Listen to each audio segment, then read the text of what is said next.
अब तक हम केमिकल रिएक्शंस के बारे में, इक्वेशंस के बारे में, केमिकल इक्वेशंस को कैसे बैलेंस किया जाए इसके बारे में पढ़ चुके हैं।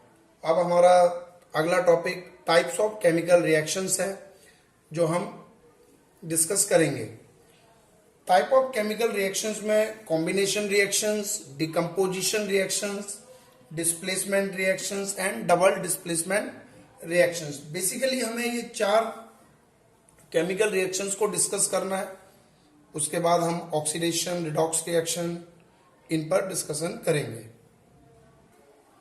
चलिए अब हम डिस्कस करते हैं कॉम्बिनेशन रिएक्शंस की। कॉम्बिनेशन रिएक्शंस क्या होती हैं? कॉम्बिनेशन रिएक्शंस में 2 सब्सटेंस या 2 एलिमेंट्स, या फिर आप कह सकते हैं कि एक एलिमेंट और एक सब्सटेंस आपस में कंबाइंड होकर के एक सिंगल सब्सटेंस फॉर्म करेंगे, तो ऐसी रिएक्शंस को हम बोलेंगे कॉम्बिनेशन रिएक्शंस। कॉम्बिनेशन रिएक्शंस को आइडेंटिफाई करना बहुत आसान है। आपने क्या याद रखना है कि रिएक्टेंट साइड हमेशा क्या होंगे? 2 सब्सटेंस होंगे। ये 2 सब्सटेंस आपके क्या हो सकते हैं? एक एलिमेंट हो सकता है, दूसरा भी एलिमेंट हो सकता है। इधर आपका एक कंपाउंड मिलेगा। इधर दोनों कंपाउंड हो सकते हैं, इधर आपका एक कंपाउंड मिल जाएगा। या फिर आपका क्या हो सकता है कि इधर एक एलिमेंट हो सकता है, इधर एक कंपाउंड हो सकता है, इधर आपका एक कंपाउंड मिल जाएगा। ऐसी रिएक्शंस को हम क्या कहेंगे? कॉम्बिनेशन रिएक्शंस बोलेंगे। देखिए मैं आपको एक सिंपल सा एग्जांपल समझाता हूं कि कॉम्बिनेशन का मतलब क्या है। क्लास में, स्कूल में मान लीजिए आपके 2 सेक्शन है। एक सेक्शन आपका 10th A का है, एक सेक्शन आपका 10th B का है। एक दिन हुआ क्या कि क्लास 10th A में स्ट्रेंथ आई 15 बच्चे, 15 स्टूडेंट्स। 10th B की स्ट्रेंथ आई, इसमें भी मान लीजिए सिर्फ 10 स्टूडेंट्स आए। तो स्कूल क्या करता है? स्कूल मैनेजमेंट इन दोनों को मिलाकर के एक सेक्शन बना देता है। और उस दिन क्या कहता है? भाई 10th का एक ही सेक्शन बना दिया हमने, दोनों क्लासों को मर्ज करके। उसमें आपके कितने स्टूडेंट्स हो गए? 25। तो आपको एक ही सेक्शन में बिठा दिया जाता है। तो ये आपकी क्या होगी? कॉम्बिनेशन रिएक्शन होगी। लेकिन अभी आपको यहां भी ध्यान देना है। देखिए जरूरी नहीं है कि यहां से 2 ही सब्सटेंस हो, यहां 2 से ज्यादा भी सब्सटेंस हो सकते हैं। जैसे A plus B plus C और कंबाइंड होकर के मेन इसमें प्रोडक्ट साइड पर हमें ध्यान देना है कि प्रोडक्ट साइड में हमेशा आपका क्या होगा? एक ही कंपाउंड फॉर्म होगा। इसी एग्जांपल को दोबारा ले लीजिए। आपके स्कूल में 3 सेक्शन है, A B, एक और सेक्शन मान लिया 10C। 10C में आपके 12 स्टूडेंट्स आ गए। अभी भी स्कूल मैनेजमेंट ने क्या किया कि एक ही सेक्शन बनाया और total number of students add कर दीजिए, कितने हो गए? तो सभी स्टूडेंट्स को एक ही सेक्शन में बिठा दिया। तो कॉम्बिनेशन रिएक्शंस क्या होंगी? कॉम्बिनेशन रिएक्शंस वो होती है जिसमें 2 एलिमेंट या 2 से ज्यादा एलिमेंट्स को, देखिए मैं एलिमेंट वर्ड यूज नहीं करूंगा, सब्सटेंस वर्ड ज्यादा बेटर है। 2 या 2 से अधिक सब्सटेंस को कंबाइंड होने पर जब हमें एक सिंगल सब्सटेंस फॉर्म होता है तो हम ऐसी रिएक्शंस को क्या बोलते हैं? कॉम्बिनेशन रिएक्शंस बोलते हैं। That's clear? तो इसको डिफाइन कर लेते हैं। देखिए डेफिनेशन नोट डाउन कर लेंगे आप। दोज केमिकल रिएक्शंस इन विच 2 और मोर सब्सटेंसेस, सब्सटेंस में आपका एलिमेंट, कंपाउंड हो सकते हैं, combined to form a single substance are called combination reactions. इसमें आपको प्रोडक्ट साइड पर ध्यान देना है कि आपका एक ही क्या मिलेगा? एक ही सब्सटेंस फॉर्म होगा। एग्जांपल देख लेते हैं। एग्जांपल हम लेते हैं, हमने शुरुआत में एक डिस्कशन किया था, मैग्नीशियम रिबन को बर्न किया था। तो यही एग्जांपल ले लेते हैं। अगर हम मैग्नीशियम रिबन को बर्न करते हैं इन प्रेजेंसी ऑफ ऑक्सीजन, अगर हम मैग्नीशियम को बर्न करते हैं इन प्रेजेंसी ऑफ ऑक्सीजन, तो यहां पर आप क्या लिख देंगे कि हम इसको क्या कर रहे हैं, ये दोनों कंबाइंड होंगे, तो कंबशन हो रहा है। बेसिकली आप ये कह सकते हैं कि हम बर्न कर रहे हैं, तो यहां पर कंबशन हो रहा है। ऊपर हमने लिखा ही हुआ है कि हम एग्जांपल किसका दे रहे हैं, कॉम्बिनेशन रिएक्शन का। जब मैग्नीशियम वायर को बर्न करते हैं इन प्रेजेंसी ऑफ ऑक्सीजन, तो क्या होता है, मैग्नीशियम ऑक्साइड फॉर्म होता है। जैसा कि मैंने इसको करके भी दिखाया था कि मैग्नीशियम वायर को जब हम हीट कर रहे हैं तो एक व्हाइट पाउडर के रूप में मैग्नीशियम ऑक्साइड आपका फॉर्म हुआ था। तो बैलेंस करना चाहते हैं तो इसको बैलेंस कर दीजिए, ये हो गया। एक और एग्जाम्पल देता हूं, ये हमारे डेली लाइफ में बहुत ज्यादा यूज करते हैं। हम क्या करते हैं, कार्बन को बर्न करते हैं। जब हम कार्बन को बर्न करते हैं तो फिर से कंबशन रिएक्शन में बर्न कर रहे हैं, तो क्या है, कॉम्बिनेशन रिएक्शन का एग्जाम्पल है। तो क्या मिलता है आपको, CO2 मिलती है, कार्बन डाइऑक्साइड गैस मिलती है। तो आप ये भी एक एग्जाम्पल दे सकते हैं। एक और एग्जाम्पल हमने किस में लिया था, एक्सोथर्मिक रिएक्शन में लिया था। देखिए एक्सोथर्मिक रिएक्शन में हमने क्या लिया था, हमने क्या किया था, कैल्शियम ऑक्साइड के अंदर वाटर मिलाया था। कैल्शियम ऑक्साइड के अंदर जब पानी मिलाया तो क्या बना, CaOH का होल ट्वाइस। तो आपकी ये रिएक्शंस, तो ऐसी रिएक्शंस इस साइड पर ध्यान देंगे तो आपका सिंगल क्या मिल रहा है, आपको एक सब्सटेंस मिल रहा है। तो ऐसी रिएक्शन जिसमें आपको क्या होता है कि प्रोडक्ट साइड में एक सिंगल सब्सटेंस मिलता है, such reactions are called combination reactions. तो कॉम्बिनेशन रिएक्शन सबसे इजीली आइडेंटिफाई होती है, क्या होती क्या है, इसमें दो या दो से अधिक, यहां पे जरूरी नहीं है कि दो हो, दो से अधिक भी हो सकते हैं, लेकिन प्रोडक्ट साइड में अगर आपका एक सिंगल सब्सटेंस मिल रहा है तो ऐसी रिएक्शंस को हम क्या बोलेंगे, कॉम्बिनेशन रिएक्शन बोलेंगे। अब हम डिस्कस करेंगे अगली डीकंपोजिशन रिएक्शन। देखिए अब हम डिस्कस करेंगे डीकंपोजिशन रिएक्शंस। डीकंपोजिशन रिएक्शंस क्या है, जैसा कि नाम में सजेस्ट हो रहा है कि डीकंपोजिशन, जो चीज जुड़ी है वो टूटेगी। तो आपको याद रखना है कि डीकंपोजिशन रिएक्शन में एक सिंगल सब्सटेंस क्या होगा, स्प्लिट होगा। एक सिंगल सब्सटेंस स्प्लिट होने के बाद आपको दो या दो से अधिक सब्सटेंस फॉर्म होंगे। तो ऐसी रिएक्शन जहां पर एक सिंगल सब्सटेंस स्प्लिट होकर के दो या दो से अधिक सब्सटेंस फॉर्म करेगा, ऐसी रिएक्शंस को हम क्या बोलेंगे, डीकंपोजिशन रिएक्शंस बोलेंगे। तो डीकंपोजिशन रिएक्शंस आप ऐसे भी कह सकते हो कि डीकंपोजिशन रिएक्शंस क्या होती हैं, decomposition reactions are reverse of combination reactions. तो एक एग्जांपल पहले एक सेंटेंस पर देख लेते हैं। जैसे मैंने H2 प्लस O2 लिया तो मुझे क्या मिला, H2O मिला, बैलेंस कर लीजिए, ये हो गया। अगर मैं क्या करता हूं, इस वाटर के ऊपर इलेक्ट्रिसिटी पास करा दूं, इलेक्ट्रिसिटी पास कराई तो क्या होगा, मुझे दोबारा से H2 प्लस O2 मिल जाएगा। तो ऐसी रिएक्शन जहां पर दो एलिमेंट्स कंबाइंड हुए तो एक सिंगल मिला, कॉम्बिनेशन हो गया। एक सिंगल एलिमेंट स्प्लिट होकर के या डिकम्पोज होकर के जब हमें दो या दो से अधिक एलिमेंट या सब्सटेंस या compound, basically substance word use करो ज्यादा बेटर है, दो सब्सटेंस मिलते हैं तो ऐसी रिएक्शंस को हम क्या कहते हैं, डीकंपोजिशन रिएक्शंस कहते हैं। तो डेफिनेशन नोट डाउन कर लेते हैं,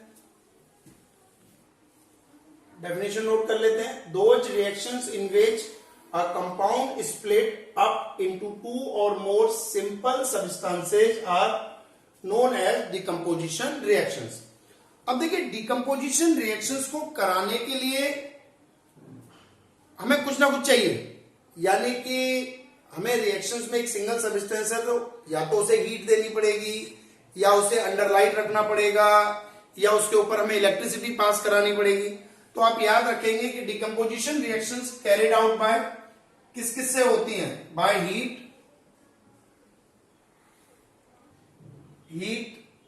कैटालिस्ट, इलेक्ट्रिसिटी लाइट। तो डिकम्पोजिशन रिएक्शंस को कराने के लिए या तो हमें हीट देनी पड़ेगी, या किसी कैटालिस्ट का इस्तेमाल करना पड़ेगा, या हमें इलेक्ट्रिसिटी देनी पड़ेगी, या लाइट देनी पड़ेगी। तो अब आपने क्या करना है, यहां पर एग्जाम पॉइंट ऑफ व्यू से ये क्वेश्चन सबसे इंपॉर्टेंट है। एनसीईआरटी में भी इस क्वेश्चन का डिस्कशन है कि आपसे एग्जाम्पल पूछे जाते हैं। बेसिकली ये 3 चीजों पर हमारा डिस्कशन ज्यादा है, कैटालिस्ट का डिस्कशन नहीं है, लेकिन फिर भी हम कैटालिस्ट के बारे में भी बात करेंगे कि कैटालिस्ट क्या है। एक क्वेश्चन ये भी है कि आपका डिकम्पोजिशन रिएक्शन जो होती है वो कॉम्बिनेशन के रिवर्स होती है। अभी अभी मैंने उसको समझाया आपको कि डिकम्पोजिशन रिएक्शन में क्या होगा, एक सिंगल सब्सटेंस टूट के 2 देगा, तो कॉम्बिनेशन में 2 जुड़ करके एक सिंगल दे देंगे। आप इस बात को एक्सप्लेन कर देंगे। जब हम इनका डिस्कशन करेंगे तो इनके डिस्कशन में भी हमें कुछ क्वेश्चंस बनते हुए नजर आते हैं। उन क्वेश्चंस को भी आपने बड़े ध्यान से समझना है कि क्या क्वेश्चंस डिजाइन होते हैं आपके। तो अब हम इनका डिस्कशन करते हैं, एग्जाम्पल देखते हैं हीट का, इलेक्ट्रिसिटी का, लाइट का, देन फिर कैटालिस्ट का। देखिए एक एग्जाम्पल ले लेते हैं, डिकम्पोजिशन बाय हीट। हमने क्या लिया, लेड नाइट्रेट ले लिया। इस लेड नाइट्रेट को हम हीट कर रहे हैं। जब लेड नाइट्रेट को हीट करते हैं तो हमें क्या मिलता है, लेड ऑक्साइड मिलता है, नाइट्रोजन डाइऑक्साइड मिलता है और ऑक्सीजन मिलता है।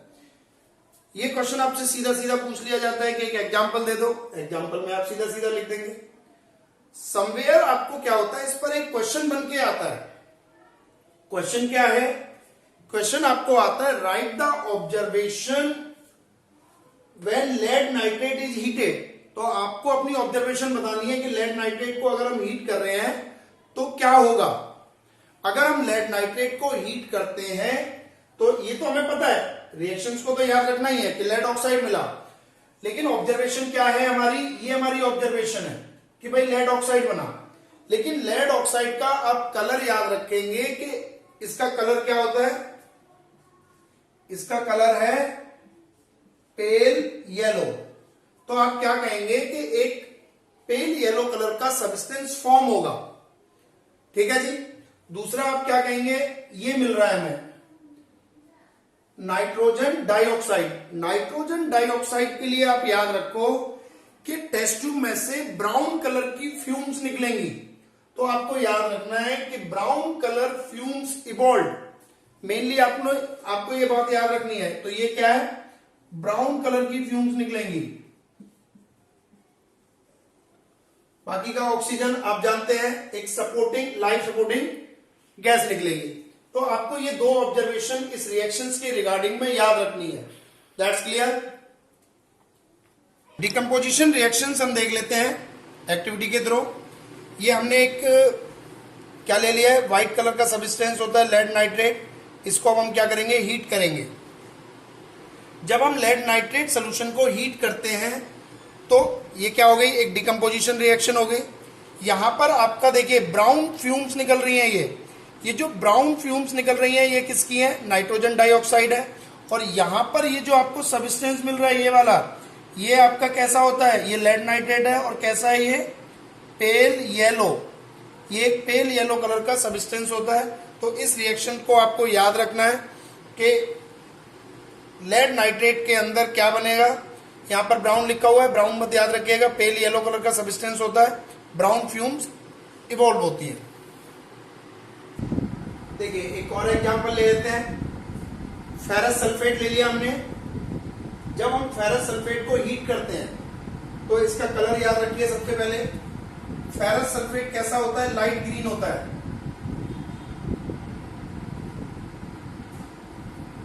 इसके अंदर जो कलर आ रहा है वो इसकी प्रेजेंसी ऑफ वाटर के कारण आ रहा है। लेकिन जब आप इसको हीट करते हैं तो हीट करने पर हमें क्या मिलता है, फेरस सल्फेट। और ये कैसा हो जाता है, कलरलेस।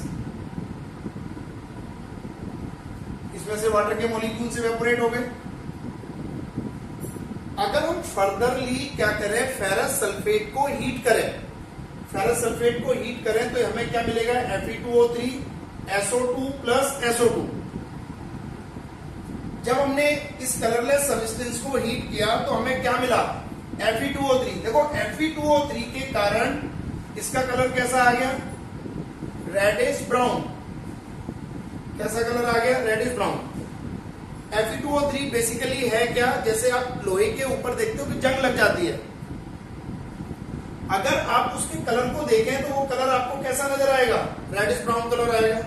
इसमें से क्या होगा, SO2 गैस निकलेगी, SO2 और एक SO3, एक SO2 गैस निकलेगी और एक SO3, sulphur dioxide and sulphur trioxide.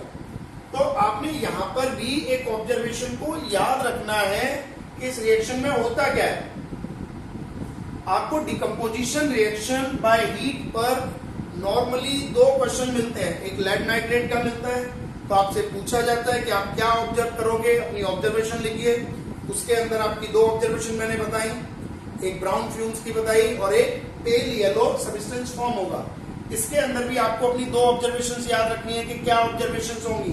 पहला, जब हम फेरस सल्फेट को हीट करेंगे तो इसका light green colour change to the reddish brown, क्योंकि रिएक्शन एक साथ होगी, पहले ये स्टेप होगा फिर ये होगा, स्ट्रॉन्गली हीट कर दे दो। उसके बाद आपने एक ऑब्जर्वेशन यहां से याद रखनी है कि सल्फर डाइऑक्साइड गैस बन रही है, निकल रही है, सल्फर डाइऑक्साइड गैस। तो आपको ऑब्जर्वेशन में क्या लिखना है, बर्निंग सल्फर की स्मेल आएगी। आपने क्या लिखना है, स्मेल ऑफ बर्निंग सल्फर। अब देखिए, बर्निंग सल्फर की स्मेल आपको नहीं पता कि कैसी होती है, लेकिन आपको कुछ ऐसे याद रखना है कि बहुत बैड स्मेल सी होती है बर्निंग सल्फर की स्मेल। तो बर्निंग सल्फर की स्मेल आएगी। दूसरा, आप ये भी कह सकते हैं कि अगर हम इस गैस को इनहेल कर लें तो हमें कफिंग स्टार्ट हो जाएगी। तो आप ये बातें याद रखोगे, दो ऑब्जर्वेशंस आपकी पूछी जाती हैं, क्वेश्चंस आपके इस रिगार्ड में आता है। तो अभी हमने डिकम्पोजिशन बाय हीट डिस्कस करा। डिकम्पोजिशन बाय हीट पर आपको मैंने दो एग्जांपल दिए, एक और एग्जांपल आप ले सकते हैं कि आप क्या करें, कैल्शियम कार्बोनेट को हीट कर दीजिए। अगर आप कैल्शियम कार्बोनेट को हीट करते हैं तो आपको क्या मिलेगा, CaO मिलेगा प्लस CO2 मिलेगा। तो इस तरीके से आप इसमें बहुत सारे एग्जांपल दे सकते हैं। आपको बस एक ही बात याद रखनी है कि डिकम्पोजिशन रिएक्शन में एक सिंगल सब्सटेंस होगा, वो एक सिंगल सब्सटेंस ब्रेक होकर के आपको दो या दो से अधिक सब्सटेंस फॉर्म करेगा। Such reactions are called decomposition reaction by heat. अगला लेते हैं, चलिए जी अगला देख लेते हैं, डिकम्पोजिशन बाय इलेक्ट्रिसिटी। तो इसका एक एग्जांपल हम कई बार लिख चुके हैं, दोबारा से लिख लेते हैं। हमने वाटर लिया, वाटर के ऊपर क्या करा, इलेक्ट्रिसिटी पास कराते हैं। जब हम वाटर के ऊपर इलेक्ट्रिसिटी पास कराते हैं तो वाटर डिकम्पोज होता है। वाटर डिकम्पोज होकर के हमें हाइड्रोजन देता है, 2 मोल हाइड्रोजन के मिलते हैं और 1 मोल हमें ऑक्सीजन। ये दोनों के दोनों गैसियस स्टेट में होंगे, हाइड्रोजन और ये आपका लिक्विड स्टेट में। क्लियर? इसी चीज को हम क्या करते हैं, एक्टिविटी फॉर्म में देख लेते हैं। चलिए देखिए, डेमोन्स्ट्रेशन देखते हैं हम। इसमें हमने क्या लिया, वाटर ले लिया। यहां पर 2 इलेक्ट्रोड लगा दिए। ये इलेक्ट्रोड आपके ग्रेफाइट के होते हैं, इनको बैटरी के साथ कनेक्ट कर दिया। इसमें हम पानी डाल रहे हैं। इसके अंदर थोड़ा सा हम एसिड डाल देते हैं ताकि इलेक्ट्रिसिटी की कंडक्शन बनी रहे। यहां पर हम पानी भर के दोनों टेस्ट ट्यूब को इन्वर्टेड कर देते हैं। तो एसिडिफाइड वाटर बोल रहे हैं उसको, क्योंकि इसमें एसिड डाल रखा है। ऐसे ही इसके ऊपर भी हम लगा देंगे, इसको भी हम इन्वर्टेड कर देंगे। अब जब इसमें से इलेक्ट्रिसिटी पास होगी तो हम क्या देखेंगे कि यहां पर देखो इलेक्ट्रिसिटी पास हो रही है, तो इसके अंदर वाटर क्या होगा, वाटर का मॉलिक्यूल डिकम्पोज होगा। वाटर का मॉलिक्यूल डिकम्पोज होने के बाद अभी अभी मैंने रिएक्शन में दिखाया, तो हाइड्रोजन और ऑक्सीजन बनी। देखिए ये देखिए यहां पर ये बबल्स दिख रहे हैं, तो यहां पर हाइड्रोजन बन रही है और ये ऑक्सीजन। हाइड्रोजन का अमाउंट ऑक्सीजन के अमाउंट से डबल होता है। इस बात को भी याद रखिएगा कि हाइड्रोजन का अमाउंट ऑक्सीजन के अमाउंट से डबल है। क्योंकि वो हम जब केमिकल रिएक्शंस को बैलेंस करते हैं तो बैलेंस करते समय इस चीज को हम देख लेते हैं कि हाइड्रोजन का अमाउंट डबल आ रहा है, तो इस रिएक्शंस को भी आपको क्या करना है, याद रखना है। देखिए अगली डिकम्पोजिशन रिएक्शन ले लेते हैं, डिकम्पोजिशन बाय लाइट। इसके अंदर हम क्या लेते हैं, सिल्वर क्लोराइड ले लेते हैं, और सिल्वर क्लोराइड को हम क्या करते हैं, लाइट की प्रेजेंसी में रख देते हैं। जब हम सिल्वर क्लोराइड को लाइट की प्रेजेंसी में रखते हैं तो ये डिकम्पोज हो जाता है, स्प्लिट हो जाता है सिल्वर और क्लोरीन में। बैलेंस करने के लिए यहां 2 लगा देंगे, ये सॉलिड होगा, ये गैसियस होगा। तो इस रिएक्शंस को भी आपको याद रखना है कि डिकम्पोजिशन बाय लाइट की बात हो रही है, तो सिल्वर क्लोराइड को, ये फ्रेशली प्रिपेयर्ड होता है सिल्वर क्लोराइड, तभी हम ये रिएक्शन देख पाते हैं, अदरवाइज नहीं, क्योंकि अगर फ्रेशली प्रिपेयर्ड नहीं है तो वो पहले से ही डिकम्पोज हो जाएगा।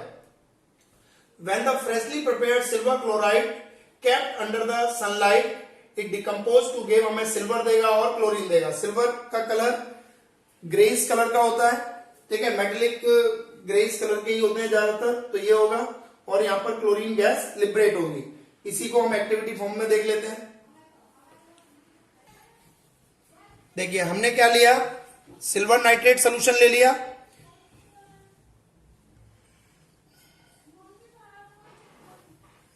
सिल्वर नाइट्रेट सोल्यूशन के अंदर हम सोडियम क्लोराइड सोल्यूशन मिला रहे हैं।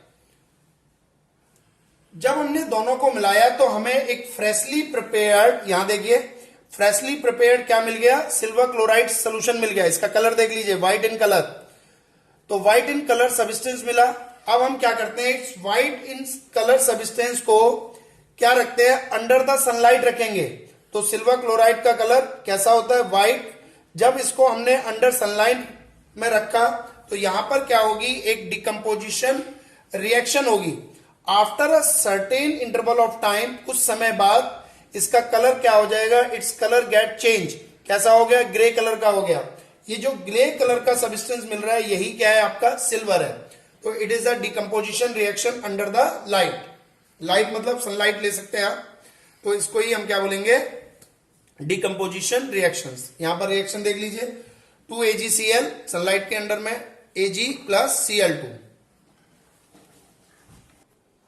देखिए एक लास्ट और देख लेते हैं, decomposition by catalyst. Normally NCERT के सिलेबस में कैटालिस्ट का डिस्कशन नहीं है, तो डिकम्पोजिशन रिएक्शंस बाय कैटालिस्ट में यहां देखेंगे तो यहां पर ये जो मैंने यूज करा है मैग्नीज ऑक्साइड, ये आपका एक कैटालिस्ट के रूप में काम कर रहा है। कैटालिस्ट करते क्या है कि रेट ऑफ रिएक्शन को इंक्रीज कर देते हैं। तो ऐसी रिएक्शन जिसमें हम कैटालिस्ट का इस्तेमाल कर रहे हैं, वो कैटालिस्ट क्या करेंगे, रेट ऑफ रिएक्शन को बढ़ा देंगे। तो इसके लिए आप ये एग्जांपल याद कर लेंगे। पोटेशियम क्लोरेट लिया, पोटेशियम क्लोरेट को जब हम अंडर हीट करते हैं अंडर द कैटालिस्ट, तो ये क्या होता है, पोटेशियम क्लोराइड मिलता है और हमें क्या मिलता है, ऑक्सीजन मिलता है। तो आज मैंने आपको 2 टाइप की केमिकल रिएक्शंस के बारे में डिस्कशन किया, कॉम्बिनेशन रिएक्शंस क्या होती हैं एंड डिकम्पोजिशन रिएक्शंस क्या होती हैं। कॉम्बिनेशन एंड डिकम्पोजिशन रिएक्शन आपस में एक दूसरे के क्या है, अपोजिट है। एक में क्या होगा, 2 सब्सटेंस मिलकर के एक बनेगा, तो डिकम्पोजिशन में एक सिंगल सब्सटेंस ब्रेक होकर के 2 या 2 से अधिक सब्सटेंस फॉर्म होते हैं। अब हम यहां पर 2 टाइप की रिएक्शंस को अगले क्लास में देखते हैं। अब आपकी 2 टाइप की रह गई, डिस्प्लेसमेंट और डबल डिस्प्लेसमेंट रिएक्शंस। ये हम नेक्स्ट क्लास में डिस्कस करते हैं।